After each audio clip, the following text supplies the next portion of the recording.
Busy ka rin ba? Magandang araw ng Martes, kapanalig. Kapistahan po ngayon ni San Guido Maria Conforti. Ito po si Sister Rose Agtarap ng Daughters of St. Paul para sa mabuting balita. Tayo na pong magnilay sa Ebanghelyo ngayon.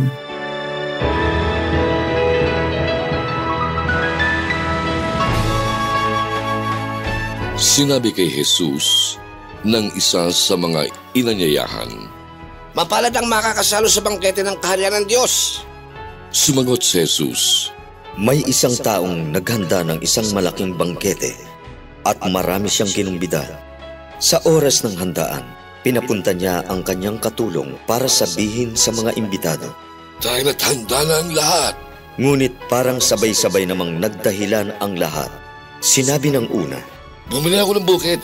Kailangan kong pumunta para tingnan yon. Pasensya ka na." Sinabi naman ng isa, "Bumili ako ng 5 pares na balang pangararo. Pasusubukan ko mga to. Pasensya ka na." Sinabi ng isa pa, "Bagong kasal ako, kaya hindi ako makapupunta." Pagbalik ng katulong, ibinalita niya ang lahat ng ito sa kanyang Panginoon. Galit na galit ang may sambayanan at sinabi sa kanyang katulong, "Pumunta ka agad sa mga liwasan at mga lansangan ng lungsod at papasukin mo rito ang mga dukha, mga baliwala, mga bulag at mga pilay." At pagkatapos ay sinabi ng katulong, "Nagawa na po ang ipinag-uutos mo at may lugar pa rin." Sumagot sa kanya ang Panginoon, "Lumabas ka sa mga daan at mga bakuran at pilitin mong pumasok ang mga tao para mapuno ang bahay ko. Sapagkat sinasabi ko sa inyo, walang sino man sa mga ginoong yon na kinumbida ko ang makakatikim ng aking handa."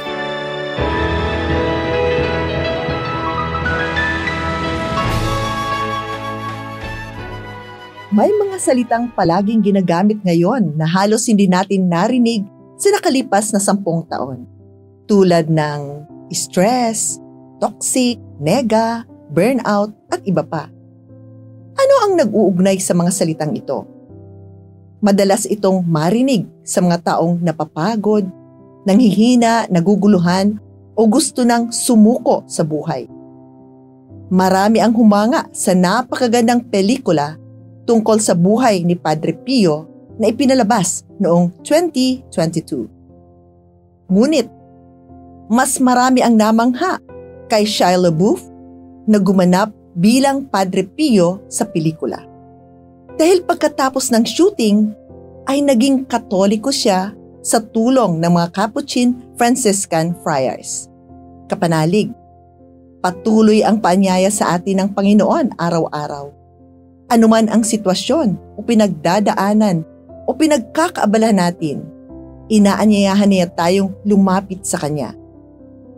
Favorite nating sabihing, "Busy kasi ako" o "sobrang busy ko ngayon eh." May panahon ba tayong bigyang pansin ang paanyaya ni Jesus? Oo nga't, nagsisimba tayo tuwing Linggo at nagnonobena pa sa ina ng laging saklolo tuwing Miyerkules. Pero, hinahayaan ba nating mangusap sa atin ang Panginoon? Pinapakinggan ba natin siya? Sapat na ba ang pagsisimba at pagnonobena?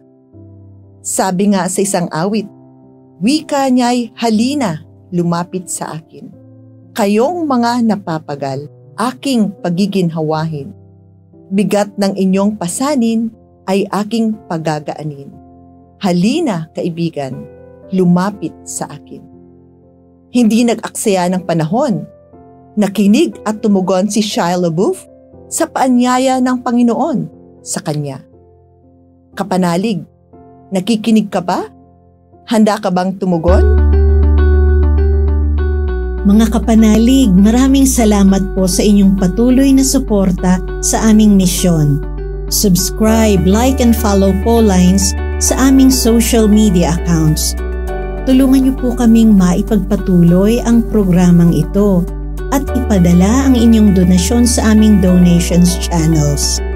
Kasama pong lagi ang inyong mga intensyon at kahilingan sa aming panalangin araw-araw.